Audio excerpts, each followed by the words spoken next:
नमस्कार, आप देख रहे हैं खबर समय और मैं आपके साथ मनोज कश्यप। जी हाँ, लगातार चुनाव प्रचार के बीच इस वक्त आप लोग के साथ सिलीगुड़ी शहर के वार्ड नंबर 43 से आप लोग के बीच में जुड़ चुका हूँ शहीद नगर इलाके से, जहाँ पर सीपीआई में उम्मीदवार लोगों के घर घर में जाकर वोट करने की अपील कर रहे हैं। वो तस्वीरें आपको दिखा रहा हूँ। जी हाँ, लगातार सिलीगुड़ी शहर में जो है चुनावी सरगर्मी तेज होते हुए नजर आ रहे हैं। वहीं एक तरफ आज जो है तृणमूल के उम्मीदवार गौतम देव के लिए तृणमूल सुप्रीमो ममता बनर्जी कुछ ही देर पहले रोड शो करके गई है। वहीं लगातार जो चुनाव प्रचार का दौर है सिलीगुड़ी शहर में जारी है। वहीं सीपीएम उम्मीदवार दिलीप सिंह जो है लगातार अपनी जो कैंपेन है डोर टू डोर के जरिए वो लगातार चला रहे हैं और आज वार्ड नंबर 43 के शहीद नगर इलाके में यह अभियान चला रहे। देख सकते हैं लोगों के घर घर जा जाकर जो है लोगों से अपने पक्ष में वोट करने की अपील कर रहे हैं। देख सकते हैं लोगों को बुलाकर उनके जो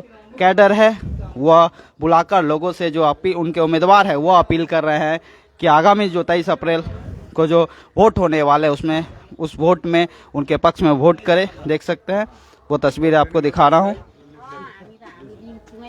जो था चमुलाई तरफ याद राख्नुहोस्, बीजेपी 5 वर्ष गायब थियो, शिखा चटर्जी जिते गायब भयो, अहिले आउँदैछ भोट। तर हामी शहीदनगरको लागि जमिनदेखि लिएर सब रास्ता घाट नालो बाटो सब गरेको। यो याद राख्नुहोस्, यो पार्टी पहाडको पार्टी हो, रतनलाल ब्राह्मणको पार्टी हो, पाठकजीको पार्टी हो। तो देख सकते हैं लोगों को वह अपील करते हुए यहाँ पर वो तस्वीरें दिखाना और लगातार उनके साथ जो उनके कैडर है उनके साथ मौजूद है वो तस्वीरें आप लोग के बीच में लगातार दिखा रहा हूँ। जी हाँ, चुनावी जो प्रचार है वो लगातार सिलीगुड़ी शहर में इस वक्त चल रहे हैं। अलग अलग जो उम्मीदवार है वो अपने तरीके से जो प्रचार प्रसार है उसमें लगे हुए हैं। वो तस्वीरें आपको दिखा रहा हूँ। देख सकते हैं पीछे काफ़ी संख्या में जो सीपीआईएम के जो कैडर है वह झंडा लेकर मौजूद है और उम्मीदवार आगे आगे लोगों के घर जा जाकर वोट करने की अपील कर रहे हैं। देख सकते हैं लोगों का घर पहुंचकर उनको बुलाकर और वोट की जो अपील है वो लगातार यहाँ पर जारी है। वो तस्वीरें आपको दिखा रहा हूँ। जी हाँ, सिलीगुड़ी शहर में जो चुनावी प्रचार का जो अंदाज है अलग अलग देखने के मिल रहा है, जहाँ पर बड़े बड़े स्टार प्रचारक जो है उम्मीदवार के लिए चुनाव प्रचार करने के लिए आ रहे हैं। वहीं दूसरे तरफ जो सीपीआई में उम्मीदवार जो है इस बार दिलीप सिंह ने खास अंदाज अपनाया है, वह लोगों के खास करके घर जाकर डोर टू डोर जो कैंपेन है वह उस पर जोर दिए हुए हैं। और इसी के लिए देख सकते हैं वार्ड नंबर 43 के शहीद नगर इलाके में आज यह जनसंपर्क अभियान अपना वो चला रहे हैं। वो तस्वीरें आप लोग के बीच में लगातार दिखा रहा हूँ। पूरे डावग्राम फुलवारी विधानसभा की बात करें तो लगातार विभिन्न समस्याएं हैं इस विधानसभा क्षेत्र में और उन समस्याओं के जो अलग अलग प्रार्थी है वह सुन रहे हैं, वह वादा कर रहे हैं कि उन समस्याओं का सावधान करेंगे। अब देखने वाली बात रहेगी जनता किसकी बात सुनेगी, लेकिन फिलहाल सभी प्रार्थी अपने तरफ से जो है लोगों को समझाने बुझाने में लगे हुए हैं, वो तस्वीरें आप लोग के बीच में लगातार दिखा रहा हूँ।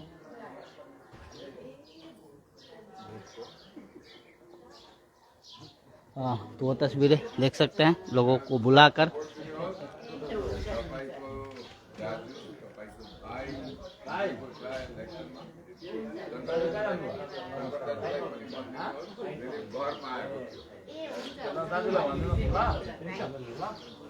तो देखिए लोगों के घर जा जाकर वो जो वोट कैंपेन है वोट प्रचार है वह उनका चल रहा है और पीछे उनके जो कैडर है उनके जो नेता है वो सब मौजूद है और वो लगातार यहाँ पर इस कैंपेन को आगे बढ़ाते हुए वह देखते हुए नजर आ रहे हैं। देख सकते हैं वो तस्वीर आपको दिखा रहा हूँ। जी हाँ, सिलीगुड़ी शहर में लगातार जो प्रचार प्रसार का दौर है चुनावी प्रचार का वो लगातार चल रही है। भाजपा, तृणमूल, सीपीआई सभी कोई भी जो है पीछे नहीं रहना चाह रहे, सभी चाह रहे कि एक एक लोगों के पास पहुंचकर वो अपना जो अपील है वोट का वो अपील करने के लिए चाह रहे हैं। वो तस्वीर आपको भी दिखा रहा हूँ।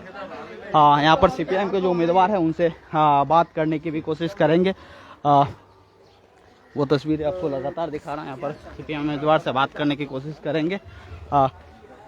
क्या कहेंगे, लगातार जो आप जो है डोर टू डोर कैंपेन पर जोर दिए हुए हैं, लोगों के घर जा जाकर लगातार अपील कर रहे हैं। बिल्कुल यही शुरुआत से ही हम लोग कर रहे हैं और केवल वोट घोषणा के पहले, निर्वाचन घोषणा के पहले से ही हम लोग सारे कर्मी सीपीआईएम के घर घर जा रहे हैं और लोगों से बातें कर रहे हैं और घर घर जाकर लोगों से बातें कर लोगों के समस्याओं को समझना, क्या हाल है, क्या इश्यूज है, ये हम लोग देख रहे हैं और आंदोलन भी संगठित कर रहे हैं। इस बीच चुनाव के बाद तो आंदोलन नहीं हुआ, लेकिन उस बीच हम लोग आंदोलन भी किए। लोगों में बहुत भरोसा है सीपीआईएम के प्रति। इस बार लोग कह रहे हैं कि नहीं, दोनों को देख लिया गया। 15 साल से झेल रहे हैं लोग तृणमूल कांग्रेस को और तृणमूल कांग्रेस के इस जो तबाही था, जो तृणमूल कांग्रेस का गुंडागर्दी था, भ्रष्टाचार था, उससे लोग ऊब कर पिछले 2 निर्वाचन में, लोकसभा और इसमें, वो लोग वोट दिए थे बीजेपी को। लेकिन इस बार हाँ ठीक बा, वोट हो ना एकदम हाँ माइए ना आया, उनको के बोलिए, बहनोइयों के बोलिए, इमाम उनको के बता दिए। हाँ ठीक बा, ठीक। तो ये जो है कि हम लोगों में देख रहे हैं कि एक उत्साह है और दोनों बीजेपी और तृणमूल कांग्रेस के खिलाफ लोग मुखर होकर, काफी वोकल होकर बोल रहे हैं कि नहीं, इस बार सीपीएम को लाना है और व्यक्तिगत सीपीएम को वोट देने का अपील कर रहे हैं। वहीं पे मुख्य विपक्षी जो भाजपा है, उनके जो नेता है, सर्वोच्च नेता अमित शाह लगातार कह रहे हैं कि आपने 34 बच्चर वाम को दिया, 15 साल टीएमसी को, इस बार राम को दीजिए। तो नहीं, लोग तो यहाँ वोट दे ही रहे हैं बीजेपी को। अभी इस विधानसभा में यहाँ के एमपी बीजेपी के हैं, यहाँ के विधायक बीजेपी के हैं और इन लोगों ने पिछले 10 साल में न एमपी साहब कुछ किए हैं और न यहाँ की विधायक की हैं। उनका जो रिकॉर्ड देखा जाए, परफॉर्मेंस देखा था तो 0 है। क्या किया है? अब आज अमित शाह मैं सुना कि कह रहे हैं कि पहाड़ की जो समस्या है उसका परमानेंट सॉल्व होगा। ये तमाम लोग पहाड़ से आए हुए हैं एक आंदोलन के से विस्थापित होकर। पहाड़ में वो जब आते हैं तो मूली की तरह दिखाते हैं कि परमानेंट सोल्यूशन और इंगित करते हैं गोरखालैंड की तरफ। 2014 से बीजेपी है। जब सिलीगुड़ी में आती है तो गोरखालैंड के खिलाफ बोलती है और पहाड़ में जाते ही गोरखालैंड की बात करती है। तो कब तक लोग इस तरह से धोखे में रहेंगे? कुछ नहीं, ये लोगों को हमेशा झांसा देना में ये जो देना चाह रहे डबल हैं। स्टैंडर्ड आप कह रहे हैं, तो इनको लोगों तक क्यों नहीं समझा पा रहे हैं आप लोग? फिर भी नहीं, तो बिल्कुल उनको समझा वोट पा कर रहे हैं। नहीं, ये इस हर चीज का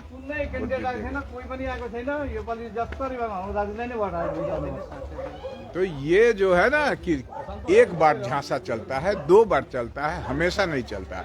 इस बार लोग बीजेपी, अब देखिए मोदी साहब ने कहा था 2 करोड़ बेकारों को नौकरी देंगे, नहीं मिला, तो अब बेकार उनको देते रहेंगे? नहीं, अब उनसे ये प्रश्न करेंगे।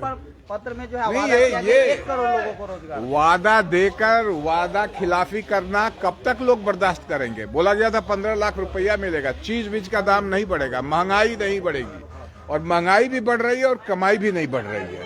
तो ये जो लोग हैं पीस रहे हैं इस पूरे चीज में और लोग खफा हैं बीजेपी से और तृणमूल से तो बिल्कुल निजात चाहते हैं। तृणमूल तो गुंडों की पार्टी हो गई है, भ्रष्ट पार्टी हो गई है। और ये आज मैं जहां कैंपेन कर रहा हूं, ये वो जगह है जहां पहाड़ के आंदोलन से विस्थापित होकर लोग आए और इनको ये जमीन देने में हमारी पार्टी की भूमिका थी। यहाँ हम लोग क्रिकेट खेलते थे, मेरा यही घर है बगल में, क्रिकेट खेलते थे। देखिए, तो लगातार चुनाव प्रचार में हम लोग से बात भी कर रहे हैं और लोगों से भी वो जो संपर्क है उनका वो लगातार जारी है। लगातार जो है वो विपक्षी दलों पर कटाक्ष करते हुए और उनका कहना है कि जो दोनों दल है वह लोगों को वादा खिलाफी किया है और देख सकते हैं इस जमीन को पट्टा देने का काम हम लोग शुरू किए। सर्वे हो गया, एलओपी बन गया, यहाँ बहुत से लोगों का रजिस्टर्ड डीड बन गया था। गौतम बाबू रोक दिए और आज तक रोके हुए हैं, पट्टा नहीं दे रहे हैं। तृणमूल कांग्रेस, और जब चुनाव आता है तो लोग कहते हैं कि इस बार दे देंगे, इस बार दे देंगे। कितना लोग बर्दाश्त करेगा? तो भाई यो पाली वोट, यो हाथ बड़ा है ना, लेफ्ट बड़ा तो इस बार ये बात है, इस बार क्या इस बार निश्चित हम लोग जीत रहे हैं। इस विधानसभा को ही नहीं, न टीएमसी की सरकार होगी न बीजेपी की सरकार होगी, हम बड़ी शक्ति के रूप में उभर रहे हैं। पूरे बंगाल में एक अलग फिजा है, एक अलग बात है जो बहुत से लोग नहीं समझ पा रहे हैं, लेकिन अंडर करंट है लेफ्ट के पक्ष में, और लेफ्ट जीतेगी। इस मोहल्ले का जो सवाल है, ये मोहल्ला सीपीआईएम कम्युनिस्ट मूवमेंट में जो लोग रहे पहाड़ में, उनका यहाँ आज जनरेशन, अलग जनरेशन रह रहा है। इसीलिए बहुत विश्वास है कि ये लोग वामपंथी सीपीआईएम को देंगे और हंसुआ हथौड़ी तारा में ही ये लोग वोट देंगे। कुछ हैं लोग सुविधावादी, जो लोग अवसरवादी कहा जा सकता है, जो लोग अपने विरासत को भूल गए हैं, जो अपने इतिहास को भूल गए हैं, जो रतनलाल ब्राह्मण और आनंद पाठक और आरएस प्रसाद जैसे नेताओं के त्याग को भूल गए हैं और इधर उधर अवसर खोज रहे हैं, उन लोगों को जनता इस बार, इस गांव की जनता बिल्कुल शिक्षा दे देगी। इसलिए जीतेंगे हम लोग, क्योंकि लोगों ने देखा है कि शहीद नगर के निर्माण में न बीजेपी की भूमिका रही है न तृणमूल वालों ने तो खास्ता हाल बना दिया। ये रास्ता का हाल आप देखिए, बर्बाद करके रखा है। इस रास्ते का हाल देखिए, यहाँ जो भी हम लोग करके गए थे उसके बाद 1 इंच नहीं बना। तो ये हाल है, लोग देख रहे हैं, समझ रहे हैं सारा कुछ। तो देखिए वो जो है लगातार जो लोग हैं उनको बुलाकर और अपील जो लगातार उनकी जारी हो, लगातार जो पुरानी बातों को याद दिलाते हुए, और यह उनका पुराना क्षेत्र है और इसी क्षेत्र में आज चुनाव प्रचार कर रहे हैं। तो क्या लग रहा है इस बार उम्मीद डाबग्राम फुलवारी से? निश्चित जीत है, और ये जीत जनता की जीत होगी, जनता जिताएगी। शिखा चटर्जी आज जहां जा रही है, लोग उनसे पूछ रहा कहां थी आप, और जिन वादों को लेकर शिखा दी जीती थी, कुछ भी वो वादा पूरा नहीं की। उनका केंद्रीय नेतृत्व का वादा हो या उनका वादा हो, तो कब तक लोग इस तरह से चीटेड होते रहेंगे? इसलिए इस बार लोग सीपीआईएम को वोट देने वाले हैं। तो देखिए उनको जो है विश्वास है कि इस बार जो उनको जनता इस बार उनको वोट करेंगे, चुनेंगे। लेकिन देखने वाली बात हो गई, यह तो हर जो उम्मीदवार है अपने तरफ से वादा करते हैं। अब जनता किसको इस बार चुनती है इस विधानसभा क्षेत्र से, यह तो जो 4 मई है उस दिन पता चलेगा। 23 अप्रैल को यहाँ पर वोटिंग है। जनता इस बार किसको वोटिंग करती है, किसको समर्थन करते हैं और बंगाल में किसकी सरकार आती है, 4 मई को पता चलेगा। फिलहाल लगातार आपको प्रचार प्रसार की तस्वीरें खबर समय की टीम डाबग्राम फुलवारी विधानसभा से खास करके दिखा रही है। तो आप लोग इस खबर को लेकर क्या सोचते हैं, अपनी प्रतिक्रिया कमेंट के माध्यम से जरूर व्यक्त कीजिएगा।